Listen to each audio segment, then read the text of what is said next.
কষ্টের বিষয় কি জানেন, আমাদের দেশ 90 ভাগের বেশি মুসলমান, এটা আমরা দাবি করি মুখে, সংখ্যার কি বলেন তো, সংখ্যা।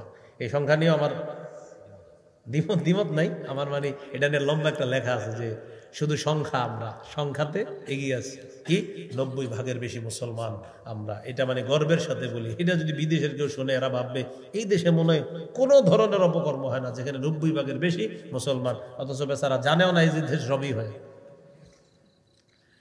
হজ করতে যাবেন আপনি কোথায়? হজে। তো হজে যাবেন, ওখানে আপনার বিভিন্ন জায়গায় বসাবে প্লেনে ওঠানোর আগে। ঘটনাচক্রে আমারে আমি হজে গেলাম যখন, যে পাশে বসাইছে বাম পাশে তাকায় দেখি বিশাল বড় মদের বাস। আমাদের 90 ভাগের বেশি মুসলমানের দেশে এয়ারপোর্টে আমরা গর্ব করি বলি কয় % মুসলমান, এইখানে যে বিশাল বড়। ঘটনাচক্রে আমার এই জায়গায় বসাইতে হবে কেন, আর আমি কেন দেখলাম? قال رسول الله صلى الله عليه وسلم لعن الله من لعن والديه, যে ব্যক্তি তার মা বাবাকে অভিশাপ দেয় আল্লাহ তাকে অভিশাপ দেয়। আপনি রোজা রাখছেন তো মা বাবারে অভিশাপ দেন, এটা কেমন রোজা রাখলেন? ইমাম সাহেবের কাছে এসে বিচার দেয়, হুজুর মালাকুল মাউত এত ঘরে আসে, আমাকে বুড়াডারে দেখতে পারে না। চিন্তা করছেন কি ভয়ঙ্কর কথা বলে বাবার ক্ষেত্রে, মায়ের শানে কি বলে, কি হয়েছে ভাই তুমি এমন করো কেন? খালি কাশে হুজুর পাশের রুমে বসে। তো আপনার আব্বা বুড়া হয়ে গেছে, কাশবে না, কি করবে বলেন? আজকে ওনার একটা কাশি আপনার সহ্য হয় না। ছোটবেলায় আপনি 100 বার আব্বা বইলা 100 বার বিভিন্ন আবদার করছেন, প্রত্যেকটা বার একটা হাসি দিয়ে বলছে দিব দিব দিব, একবারও বলে নাই দিব না। কিন্তু আপনি কি বললেন? মরে না কেন?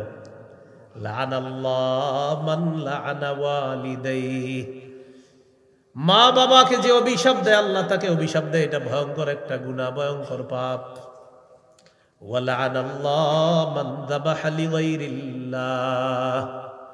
যে ব্যক্তি আল্লাহ ছাড়া অন্যের নামে পশু জবাই করে তার উপর আল্লাহর অভিশাপ, এটা একটা ভয়ঙ্কর পাপ, আল্লাহ ছাড়া অন্যের নামে পশু জবাই করা।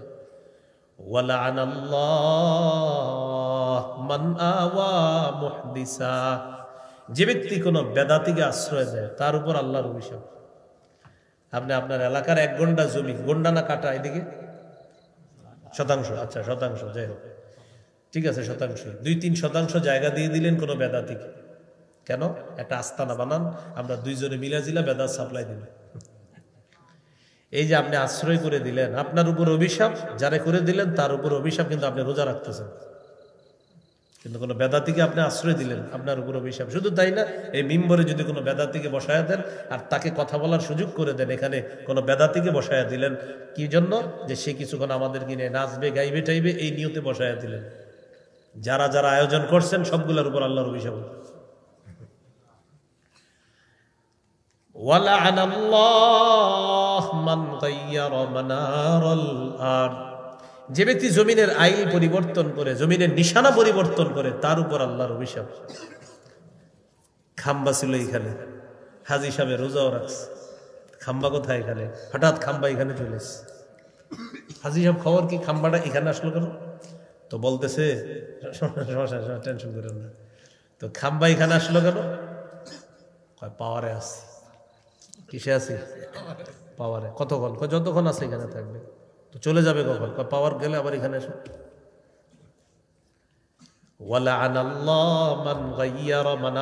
আর জমিনের নিশানা যে পরিবর্তন করে, রোজা রাখতেছে, হজ করতেছে, যাকাত দিতেছে, কানে কানে বলে দিবেন অভিশাপ হচ্ছে। এগুলো অভিশপ্ত কাজ না করা, আল্লাহ হেফাজত করে। রোজা রাইখা একজনে মাদক বিক্রি করে, এমনি মাদক খায় না, কারণ রোজাদার, এই জন্য খায় না, কিন্তু মাদক বিক্রি করে, এক্সপোর্ট ইনপুট করে আর কি। আপনার এর উপরে আল্লাহর অভিশাপ হবে। আবু দাউদের হাদিস, 3474 নম্বর হাদিস। قال رسول الله صلى الله عليه وسلم لعن الله الخمر, মদের উপর আল্লাহর অভিশাপ, মদের উপর আল্লাহর অভিশাপ। এখন মদের আবার বিভিন্ন নাম আছে, ইয়াবা, বাবা, গাঁজা, হিরোইন, ফেন্সিডিল, আফিম, কানাডা ড্রাই, মাস্তুদ, শ্যাম্পেন, ডাইল, বিয়ার ইত্যাদি, ভ্যান গাড়ির চিপা চুপা ইত্যাদি যা হচ্ছে আর কি সব। তো এই হলো আপনার মদের নাম। একজন আরেকজনের জিজ্ঞাসা, হুজুরে জানলো কেমনে? মনে হয় বিষয়টা এমন না, বিষয়টা হলো আমি তো কম বলছি, আমার একটা বয়ান আছে মাদক সম্পর্কে, সেখানে মনে 30টার উপরে বলছি। মাদক কিভাবে হয়, কোত্থেকে চাষ হয়, কিভাবে আমদানি রপ্তানি হয়, আলোচনা আছে টোটাল ওখানে। তো এইগুলা মদের নাম পাল্টায় দেয় মানুষ, নাম দেয় বিয়ার কিন্তু মদ, নাম দিবে ভিন্ন কিন্তু মাদক। আর মানুষ যে মদের নাম পাল্টায় দিবে এটাও আমাদের নবী বলে গিয়েছেন, কত সত্যবাদী আমাদের নবী। সুবহানাল্লাহ। ইবনে মাজার 4020 নম্বর হাদিস, قال رسول الله صلى الله عليه وسلم لا يشربن ناس من امتي الخمر يسمونها بغير اسمها। নবীজি বলেন আমার উম্মতের একদল মাদক সেবন করবে, মদের নামটা তারা পাল্টায়া দিবে, মাদক সেবন করবে, নামটা পাল্টায়া দিবে। ইউযাফু আলা রুসিহিম বিল কাইনাতি ওয়াল মুগান্নিয়াত, তাদের মাথার উপর নায়িকা গায়িকারা নাচানাচি করবে, গান বাজতে থাকবে, আর তালে তালা তারা মদ পান করতে থাকবে। হাদিসে 3টি কথা বললেন, এক দিক দিয়ে মদ পান চলতে থাকবে, আরেক দিক দিয়ে বাদ্যযন্ত্র বাজতে থাকবে, আরেক দিক দিয়ে নর্তকী নায়িকারা নাচানাচি করবে। নবী বলছেন এটা হবে। বলেন কবে হবে? তো নামটা কি করবে? পাল্টায় দিবে। তো এই যে নাম পাল্টায় দিচ্ছে, মানে মদ বললে এটা যে শরমের ব্যাপার, যারা জিজ্ঞেস করবেন মাদকের সাথে জড়িয়ে আছে, ও শরম পায়, ভাই আপনি কি করেন? না আমি তো মদ না, ওইটা তো আপনার ওই যে ফেন্সি ডিল, মানে ওইটা শরম, ও শরম পায়। আমাদের নবী তো বলছে মাদকের নাম পাল্টায় দিবে। আবু দাউদের হাদিস শোনাচ্ছিলাম, লানাল্লাহুল খামরা, মদের উপর আল্লাহর অভিশাপ, ওয়া শারিবাহা, মাদক যে সেবন করে তার উপর আল্লাহর অভিশাপ, ওয়া সাকিয়াহা, মাদক যে পরিবেশন করে তার উপর আল্লাহর অভিশাপ। আপনাদের অনেক সন্তান আত্মীয় স্বজন ইউরোপ কান্ট্রিতে থাকে, তো হালাল উপার্জন আছে, আবার হতে পারে তাদের এমন কোনো কাজ আছে যে কাজে আবার মদ পরিবেশন করতে হয়। বলবেন এই অংশ কাজ করবে না, ও এমনি নিজে মদ পান করে না কিন্তু মদ পরিবেশন করা লাগে, বলবেন এটা করা যাবে না, কারণ এদের উপর আল্লাহ অভিশাপ। 4 নাম্বার, ওয়াবাইআহা, মদ যে বিক্রি করে তার উপর আল্লাহর অভিশাপ। 5 নাম্বার, ওয়ামুবতাআহা, মদ যে ক্রয় করে তার উপর আল্লাহর অভিশাপ।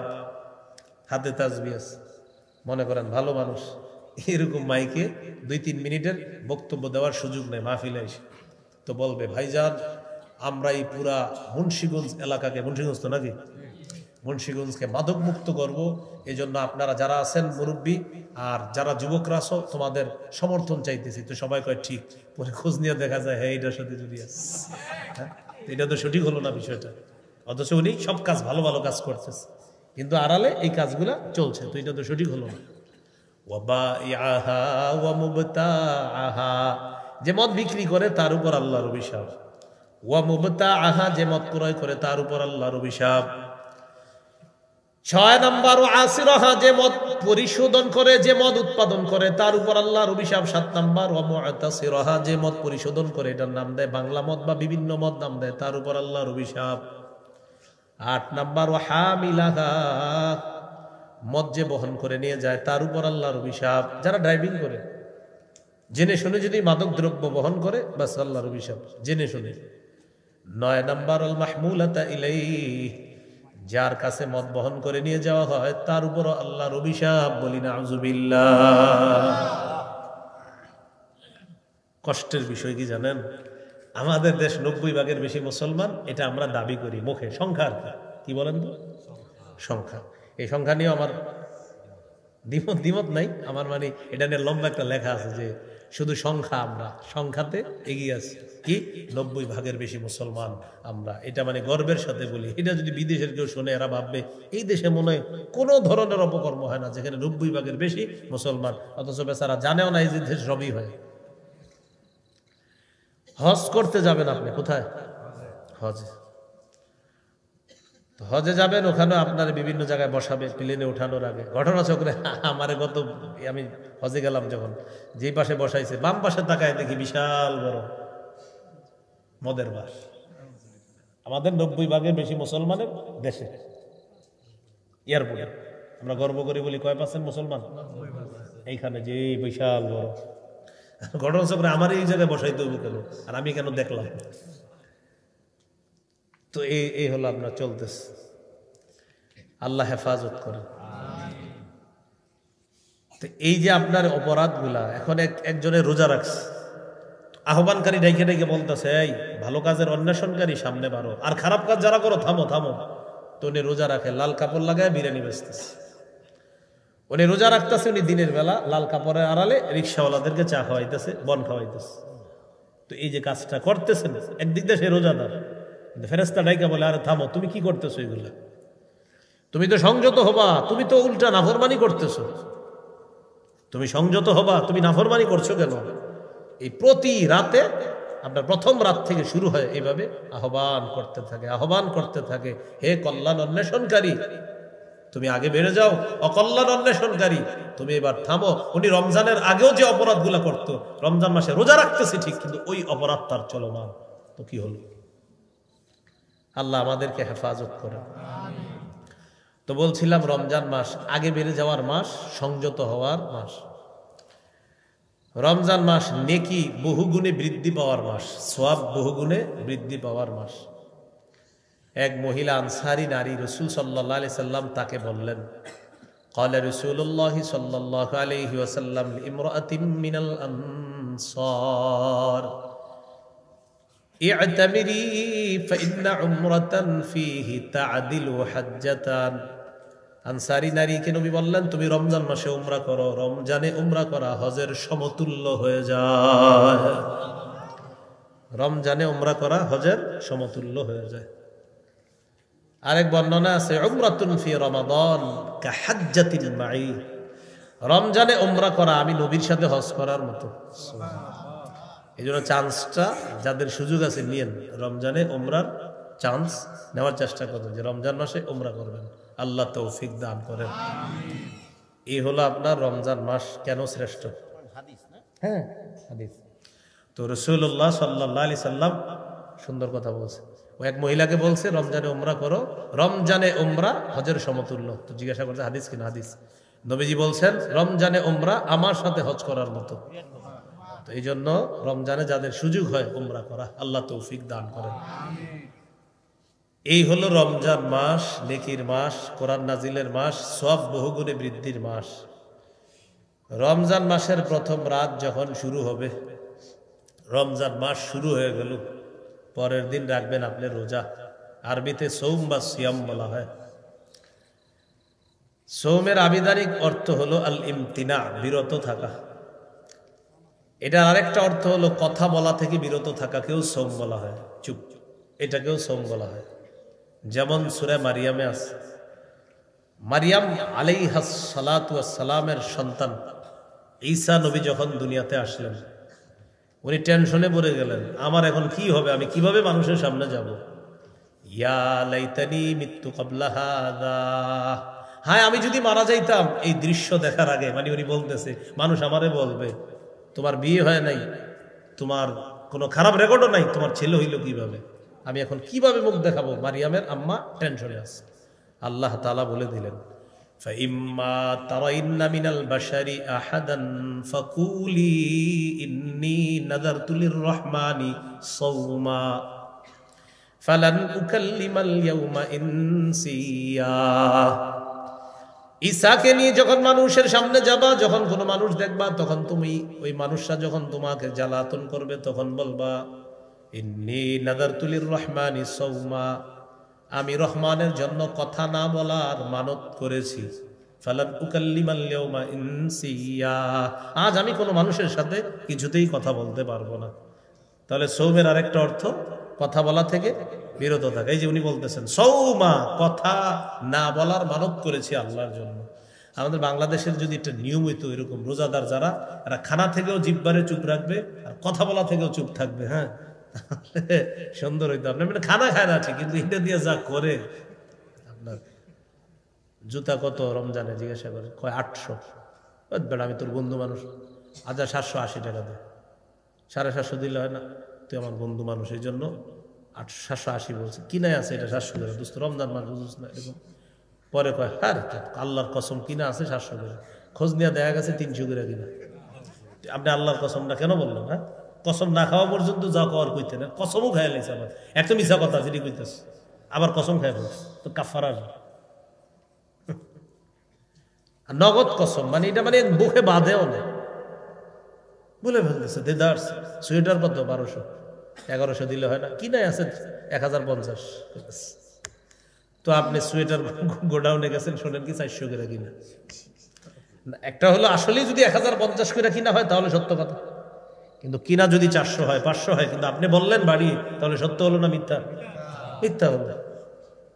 আল্লাহ হেফাজত করেন। মিথ্যাকে বলা হয় গুনাহের মা। বলেন মিথ্যাকে কি বলা হয়? গুনাহের মা। গুনাহের মা হলো মিথ্যা, এটা গুনাহের মা। আর গীবতকে বলা হয় আমল নষ্ট করার নীরব ঘাতক। মনে রাখবেন, গুনাহের মা হলো মিথ্যা, আর আমল নষ্ট করার নীরব ঘাতকের নাম হলো গীবত। আর মিথ্যা আর গীবত দুইটা হয় কি দিয়ে? জিহ্বা দিয়ে। এই জন্য বলছিলাম এই নিয়মটা এই দেশে হইলে ভালো হইতো, যে কথা বলবো না। তো মিথ্যাও হয়, গীবতও হয়।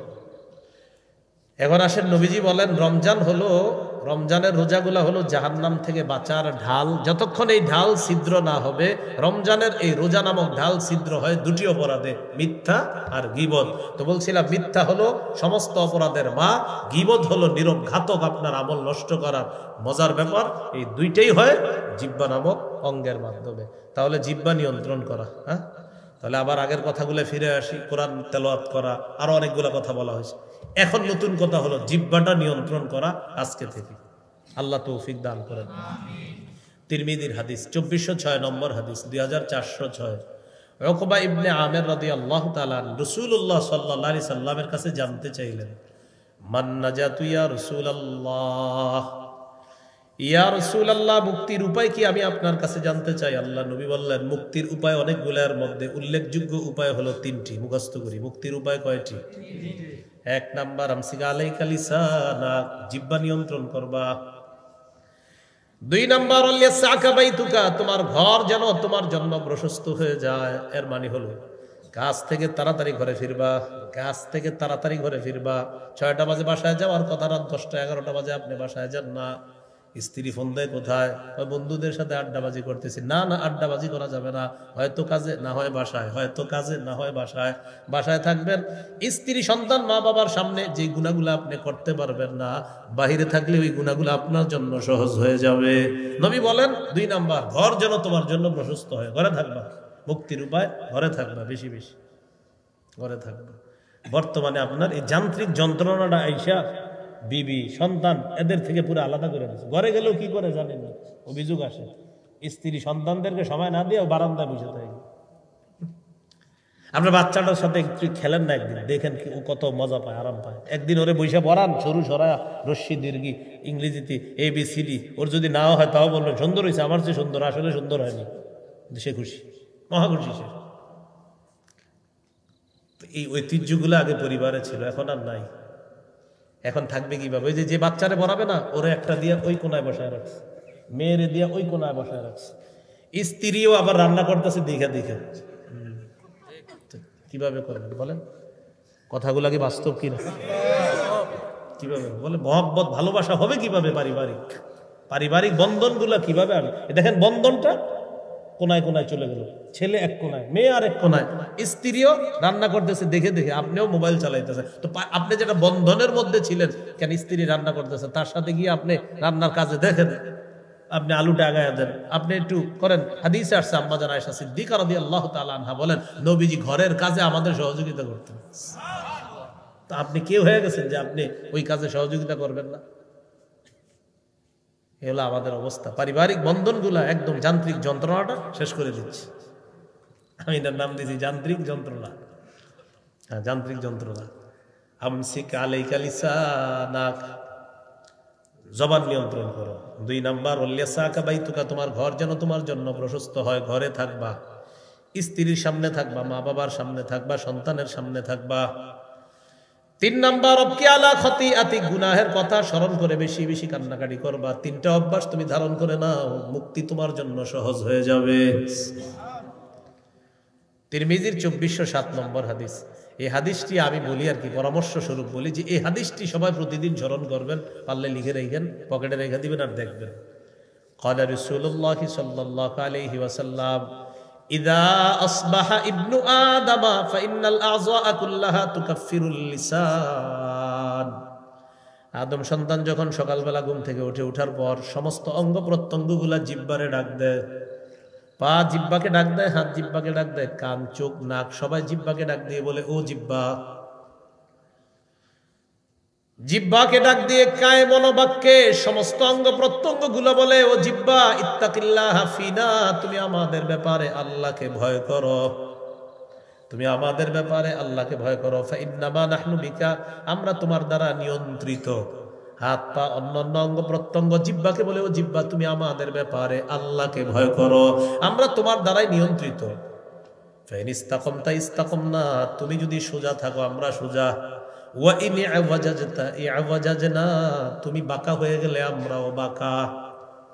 তাহলে বলেন তো, রমজান নামক ওই যে রোজা রাখবেন, রোজা নামক ঢাল ছিদ্র হয় কয় অপরাধে?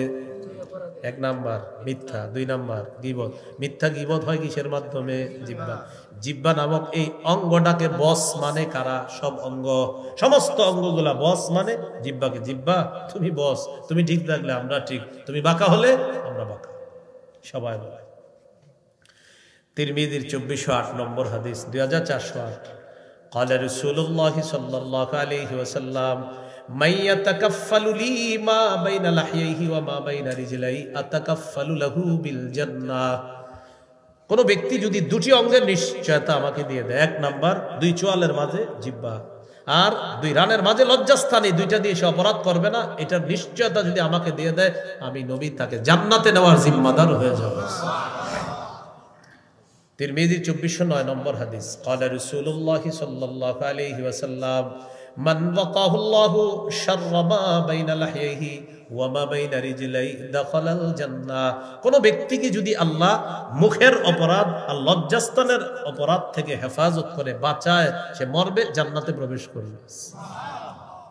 তিরমিজির 2410 নম্বর হাদিস, 2410। এই হাদিসের বর্ণনাকারী সুফিয়ান রাদিয়াল্লাহু তাআলা তিনি বলেন, আমি রাসূলুল্লাহ সাল্লাল্লাহু আলাইহি সাল্লামকে জিজ্ঞাসা করলাম, হাদিসনি বিআমরিন আ'তাসিমু বিহি ইয়া রাসূলুল্লাহ, হুজুর আমারে এমন কিছু বলেন যেটা আমি মজবুতভাবে আঁকড়ে ধরে থাকতে পারি। নবীজি বললেন, কুর রাব্বি আল্লাহ, তুমি বলো আমার রব আল্লাহ। কি বলছেন? তুমি বলো আমার রব আল্লাহ। সুম্মা ইসতাকিম, এই কথার উপর অটল থাকো। তুমি বলো আমার রব আল্লাহ, আর এই কথার উপর তুমি অটল থাকো। এবার সাহাবী একটা প্রশ্ন করলেন, যেটা আমার আপনার জন্য অতীব জরুরি প্রশ্ন। সাহাবী নবীজিকে বললেন, মা আখওয়াফু মা তাখাফু আলাইয়া ইয়া রাসূলুল্লাহ, হুজুর আমার সবচেয়ে বিপজ্জনক বিষয় কোনটা মনে করেন আপনি? আমার ব্যাপারে আপনি সবচেয়ে বিপজ্জনক বিষয় কি মনে করেন? আখাদা বিলিসানি নাফসিহি, নবী নিজের জিহ্বা মুবারকটা ধরে বললেন, হাযা, এটা এটা তোমার সবচেয়ে বিপজ্জনক আমি মনে করি এটা এটা এটা বড় ভয়ঙ্কর, এটা আপনাকে বিপদে ফেলে দিবে।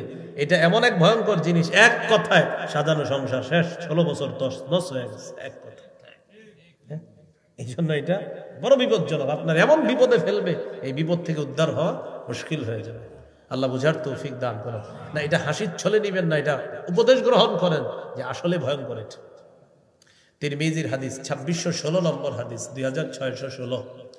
হাদিসের বর্ণনাকারী মুআজ ইবনে জাবাল রাদিয়াল্লাহু তাআলা তিনি বলেন, নবীজির সাথে এক সফরে ছিলাম। সফরে নবীর কাছাকাছি হওয়ার পর আমি নবীজিকে প্রশ্ন করলাম, আখবিরনি বিআমালিন ইউদখিলুনিল জান্নাতা ওয়া ইউবাঈদুনি মিনান নার। ইয়া রাসূলুল্লাহ, আমাকে এমন কিছু আমল বলেন যে আমল আমাকে জান্নাতে প্রবেশ করাবে আর জাহান্নাম থেকে দূরে রাখবে। নবীজি জবাব দিলেন, লাকাদ সাআলতানি আন আযীম ওয়া ইন্নাহু লাসিরুন আলা মান ইয়াসসারাহুল্লাহু আলাইহি। তুমি আমাকে কঠিন একটা প্রশ্ন করছো, তবে এই প্রশ্নটা তাদের জন্য সহজ, আল্লাহ যাদের জন্য সহজ করে দেয়।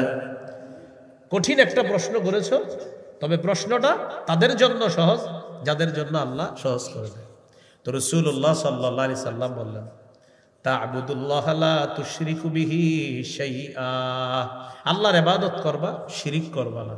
বললেন, ওয়া তুকিমুস সালাহ, নামাজ কায়েম করবা, ওয়া তুতিজ যাকাহ, যাকাত আদায় করবা, ওয়া তাসুমু রমাদান, রমজানের রোজা রাখবা, ওয়া তাহুজ্জুল বাইতা, হজ করবা। নবীজি বলে দিলেন, ইবাদত করবা, নামাজ পড়বা, হজ করবা, যাকাত দিবা, আর তুমি রমজানের রোজা রাখবা। এই 5টা কথা বললেন। বলার পর বললেন, আলা আদুল্লুকা আলা আবওয়াবিল খাইর, আমি কি তোমাকে কল্যাণের দরজা সমূহের কথা বলবো না? এবার নবীজি বললেন কল্যাণের অনেকগুলা দরজার মধ্যে উল্লেখযোগ্য দরজা হলো তিনটা। এক নাম্বার as-sawmu junnah, এক নাম্বার রোজা কল্যাণের দরজা। দুই number as-sadaqatu tudfi'ul khati'ata kama yudfi'ul ma'un nar, সদকা কল্যাণের দরজা। সদকা গুনাহকে এমন ভাবে মিটিয়ে দেয় যেমন পানি আগুনকে নিভিয়ে দেয়, সদকা গুনাহকে ধুয়ে মুছে সাফ করে দেয়। এটা কল্যাণের দরজা। তিন নাম্বার ওয়াসালাতুর রাজুলি মিন জাওফিল লাইল, রাতের বেলায় তাহাজ্জুদ নামাজ পড়া। রাতে কি পড়া? তাহাজ্জুদ নামাজ পড়া। তিনটা কল্যাণের দরজা। এরপরে নবী বললেন আলা উখবিরুকা বিরাসিল আম, আমি কি তোমাকে সব জিনিসের মূল কোনটা বলবো না? ওয়া আমুদিহি, সব জিনিসের খুঁটি কোনটা বলবো না? ওয়া দিরওয়াতি সানামি, সব জিনিসের চূড়ান্ত শিখর কোনটা বলবো না? নবী বললেন রাসূল আমরি আল ইসলাম, মূলের নাম হলো ইসলাম। ওয়া আমুদুহু আস-সালাহ, খুঁটির নাম হলো নামাজ। ওয়া দিরওয়াতু সানাবিহি আল জিহাদ, চূড়ান্ত শিখরের নাম হলো জিহাদ। কি বলেন তো? জিহাদ। তাহলে সর্বোচ্চ শাখা কি? জিহাদ। মূলের নাম ইসলাম, খুঁটির নাম নামাজ। এই সবগুলা বইলা নবীজি বললেন আলা উখবিরুকা বিমালাকি যালিকা কুল্লিহি, এই যে তোমাকে এতগুলা ওয়াজ করলাম, নামাজের কথা বললাম, রোজার কথা বললাম, হজের কথা বললাম, যাকাতের কথা বললাম, কল্যাণের দরজা সমূহের কথা বললাম, সৎকার কথা বললাম, আমি কি তোমাকে সবগুলার সার নির্যাস বলবো না? এটাই তো আসল। এই সবগুলার সার নির্যাস তোমাকে বলবো না? সাহাবী অবাক, এতগুলা ওয়াজ করছে নবীজি, এখন বলতেছে সার নির্যাসটাই নাকি বাকি। নবীজি জিব্বা ধরলেন, ধরার পর বললেন কুফা আলাইকা হাযা, এটা নিয়ন্ত্রণ করবা, সব ঠিক থাকবে। তোমার নামাজ, রোজা, হজ, যাকাত সব ঠিক থাকবে, এটা নিয়ন্ত্রণ করবা। সাহাবী বললেন ইন্না লামুআখাযুনা বিমা নাতাকাল্লামু বিহি ইয়া রাসূলুল্লাহ, হুজুর কথার কারণে আল্লাহ আমাদেরকে ধরবে? নবী বললেন হাল ইয়াকুব্বুন নাসা ফিন নারি আলা ওয়ুজুহিহিম আও আলা মানাখিরিহিম ইল্লা হাসাইদু আলসিনাতিহিম, বেশিরভাগ মানুষ মাথাটা নিচে আর পা উপরের দিকে দিয়ে জাহান্নামে নিক্ষেপ করা হবে শুধু জিহ্বার অপরাধের কারণে। রোজা ছিদ্র হয় কয় অপরাধে? মিথ্যা গীবত। মিথ্যা গীবত হয় কি দিয়ে? বেশিরভাগ মানুষ জাহান্নামে যাবে কোন অঙ্গের কারণে? জিহ্বা। সওমের আবিধানিক অর্থ হলো কথা বলা থেকে বিরত থাকা। মনে আসেনি? এটা বলতেছিলাম যে সওমের একটা অর্থ হলো কথা বলা থেকে বিরত থাকা। তো যাই হোক, রমজান মাসে জিহ্বাটাকেও নিয়ন্ত্রণ করার চেষ্টা করা। আল্লাহ তৌফিক দান করেন। খুব সংক্ষেপে মনে রাখবো, রমজানের রোজা ফরজ হয়েছে 4টি ধাপে। বলেন কয় ধাপে? একটু বলেন তাহলে মনে থাকবে। বলেন অভ্যাস, 2 আদেশ, 3 ফরজ, ধনীদের জন্য একটু ছাড়। বলেন 4 ফরজ, কোনো ছাড় নাই। 3 নাম্বার ফরজ, তবে ধনীদের জন্য একটু সুযোগ ছিল। আর 4 নাম্বার ধনী গরিব আর কোনো সুযোগ নাই, এখন সবার উপর ফরজ। এই 4টি ধাপে রমজানের রোজা আল্লাহ ফরজ করছে। প্রথম কি ছিল? অভ্যাস। তিরমিজির হাদিস, 761 নম্বর হাদিস। আবু যর গিফারি রাদিয়াল্লাহু তাআলা আনহু কে রাসূলুল্লাহ সাল্লাল্লাহু আলাইহি সাল্লাম বললেন, আবু যর ইদা সুমতা মিনাশ শাহরি সালাসাতা আইয়াম ফাসুম 13 ওয়া 14 ওয়া 15। তুমি যদি প্রতি মাসে 3টা রোজা, 13, 14, 15 এই 3 দিন রোজা রাখবা। তুমি যদি প্রতি মাসে 3টা রোজা রাখতে চাও, যদি চাও, অভ্যাস, মন চাইলে রাখবা 13, 14, 15। আরেকটি কথা মনে রাখবেন, হাদিসে আছে রাসূল সাল্লাল্লাহু আলাইহি সাল্লাম বলেন মান সামা সালাসাতা আইয়ামিন মিন কুল্লি শাহরিন, কেউ যদি প্রতি মাসে 3টা রোজা রাখে, আরবি মাসের 3টা রোজা রাখবেন, এর মানে 3, 11, 33টা রোজা। কানা কামান সামাদ দাহরা, সে যেন ওই ব্যক্তির মতো হয়ে গেল যে সারা বছর রোজা রাখে। 3, 11, 33টা রোজা। এই অফারটা যদিও শাওয়াল মাসেও আছে। মান সামা রমাদান, যে রমজানের রোজা রাখবে, সুম্মা আতবাহু সিত্তাম মিন শাওয়াল, শাওয়ালে 6টা রোজা রাখবে, কানা কাসিয়ামিদ দাহরি, সে যেন সারা বছর রোজা রাখে। তাহলে অফারটা 2 ভাবে, একটা হলো শাওয়ালে 6 রোজা, আর একটা হলো 11 মাসে 33টা রোজা, প্রতি মাসে 3টা করে। তো যাই হোক, নবীজি বললেন তুমি যদি রোজা রাখতে চাও তো প্রতি মাসে 3টা রাখবা, 13, 14, 15। এটা হলো অভ্যাস করাইলেন। 2 নাম্বার কি ছিল? আদেশ। সহিহ বুখারী 2002 নম্বর হাদিস, আয়েশা সিদ্দিকা রাদিয়াল্লাহু তাআলা আনহার বর্ণনা, কানা ইয়াউমু আশুরা তাসুমুহু কুরাইশুন ফিল জাহিলিয়া ওয়া কানা রাসূলুল্লাহ সাল্লাল্লাহু আলাইহি সাল্লাম ইয়াসুমু। জাহিলি যুগে কুরাইশরা মুহররমের 10 তারিখে রোজা রাখত, রাসূলুল্লাহ সাল্লাল্লাহু আলাইহি সাল্লামও রোজা রাখতেন। ফালাম্মা কাদিমাল মাদিনাতা, নবীজি যখন মদিনা আসলেন, দেখি কি ইহুদিরা মুহররমের 10 তারিখে রোজা রাখে। নবীজি বলেন, আচ্ছা তোমরা মুহররমের 10 তারিখে রোজা রাখো কেন? তারা বলল, নবী মুসাকে আল্লাহ মুহররমের 10 তারিখে মুক্তি দিয়েছে ফেরাউন বাহিনী থেকে, তিনি শুকরিয়াতান মুহররমের 10 তারিখে রোজা রেখেছে, আমরাও মুসা নবীকে অনুসরণ করে মুহররমের 10 তারিখে রোজা রাখি। নবীজি বললেন, না, তোমাদের চেয়ে মুসা নবীর অনুসারীর হকদার হিসাবে আমরা বেশি দাবি রাখি। মুসা নবীকে মহব্বত করার দাবিদার তোমাদের চেয়ে আমরা বেশি, আমার উম্মত মুসলমান যারা তারা বেশি। নবীজি নিজে গুরুত্ব দিয়ে মুহররমের 10 তারিখে রোজা রাখা শুরু করলেন। ও আমার বিসিয়ামিহি, সাহাবীদেরকে আদেশ করলেন, এখন থেকে তোমরা 10 তারিখে রোজা রাখবা। আর ওদের বিরোধিতা করার জন্য 9 অথবা 11 রোজা রাখা তাদের বিরোধিতা করবা। হয়তো 9-10 রাখবা, না হয় 10-11 রাখবা, বাকি উত্তম হলো 9-10 রাখা। কারণ নবীজি বলেছেন, আমি যদি বেঁচে থাকতাম আগামী বছর লাসুমান্নাত তাসিআ, তাহলে আমি 9 তারিখেই রাখতাম। এখান থেকে বোঝা যায় 9-10 গুরুত্ব আর কি। তো 9-10 রাখতে পারেন, 10-11 রাখতে পারেন। এখন এটা হলো আদেশ 2 নাম্বার। 1 নাম্বার ছিল অভ্যাস, 3টা রোজা প্রতি মাসে। আর 2 নাম্বার আদেশ, মুহররমের 10 তারিখে রোজা রাখাইতেন সাহাবীদের। 3 নাম্বার ফরজ, তবে ধনীদের জন্য একটু ছাড় ছিল। সূরা বাকারা 183 নম্বর আয়াতে আল্লাহ বলেন, ইয়া আইয়ুহাল্লাযীনা আমানু কুতিবা আলাইকুমুস সিয়াম, হে ঈমানদারগণ তোমাদের উপর সিয়াম ফরজ করা হয়েছে। একটু পরে আল্লাহ বলেন, ওয়া আলাল্লাযীনা ইউতিকুনাহু ফিদিয়াতুন তাআমু মিসকিন, যারা সামর্থ্যবান টাকা পয়সাওয়ালা তারা যদি রোজা রাখতে কষ্ট হয় তাহলে একটা রোজার বিনিময়ে একটা ফিদিয়া দিয়ে দিবে, একজন মিসকিনকে খাওয়ায়া দিবে, তাহলে রোজা ফরজ। তবে যারা সামর্থ্যবান তাদের যদি রোজা রাখতে কষ্ট হয়, একটা রোজা না রেখে এটার বিনিময়ে একটা ফিদিয়া দিয়ে দিবে। কি ফিদিয়া? একজন মিসকিনকে খাওয়ায়া দেওয়া। এই হলো 3 নাম্বার। 4 নাম্বার ফরজ, কোনো ধনী গরিব কারোর জন্য ছাড় নাই। তৃতীয় যে ধনীদের ছাড়ের বিধানটা রহিত হয়ে গিয়েছে চতুর্থটার মাধ্যমে। আল্লাহ বলেন, ফামান শাহিদা মিনকুমুশ শাহরা ফাল্যাসুমহু, তোমাদের মধ্যে যেই রমজান মাস পাবে সেই রোজা রাখবে। ধনী গরিব যেই পাবে সেই রমজানের রোজা রাখবে। বাস, এখন সবার উপর ফরজ। এখন আর ধনীদের জন্য এই ছাড়টা নাই। এখন শুধুমাত্র উজর, একটা হলো অসুস্থতা আর একটা হলো সফরে থাকা। অসুস্থ হলে আপনি গুনে গুনে রাখবেন কয়টা রোজা রাখতে পারেন নাই, আর সফরে থাকলে যদি রোজা রাখতে পারেন গুনে গুনে রেখে দিতে হবে। ফাইদ্দাতুম মিন আইয়ামিন উখর, গুনে গুনে পরবর্তীতে এটা কাজা করে নিবে। হ্যাঁ, এই হলো গুনে গুনে এটা পরবর্তীতে আদায় করে নিবে আর কি, যে কটা রাখতে পারে নাই। এই হলো 4টি ধাপে রোজা ফরজ করা হলো। রমজান মাসের প্রথম রাত যখন শুরু হবে, শয়তানকে শিকলে বন্দি করা হবে। প্রথম রাতে আপনারা তারাবির সালাতে অংশগ্রহণ করবেন ইনশাআল্লাহ। সাহাবায়ে কেরামের ঐক্যমতে 20 রাকাত তারাবি। সাহাবায়ে কেরামের ঐক্যমতে কয় রাকাত তারাবি? 20 রাকাত তারাবি। তো তারাবি 20 রাকাত পড়বেন। পড়ার পর আল্লাহ যেহেতু সাহরির সময় উঠাবে, সাহরির সময় উঠে 8 রাকাত তাহাজ্জুদ পড়বেন। 8 রাকাত তাহাজ্জুদ নবীজির 12 মাসের আমল।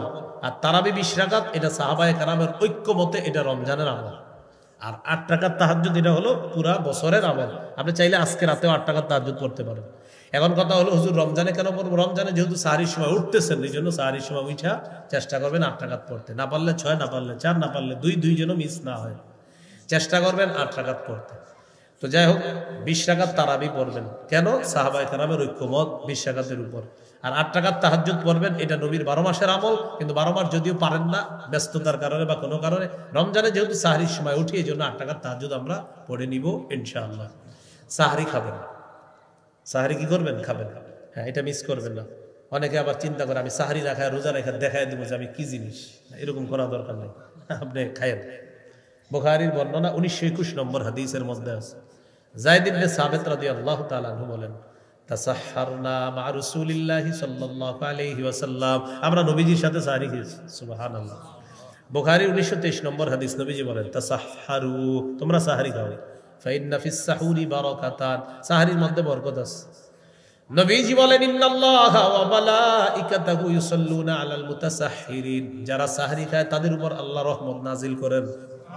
যারা সাহরি খায় তাদের ব্যাপারে ফেরেশতারা বলে, আল্লাহ সাহরি খাইতেছে, তারা মাফ করে দেন, মাফ করে দেন, মাফ করে দেন। না আপনি খায়েন না, না খায় বলবেন আমি খাইনি। খাবেন সাহরিতে, খেজুর খাবেন, অবশ্যই খেজুর খাবেন। মানে ভাত, ইলিশ মাছ, মুরগি যা খান খান তো খানি রমজানে, তো সাথে খেজুর খাবেন। খেজুর একদিনও মিস করবেন না।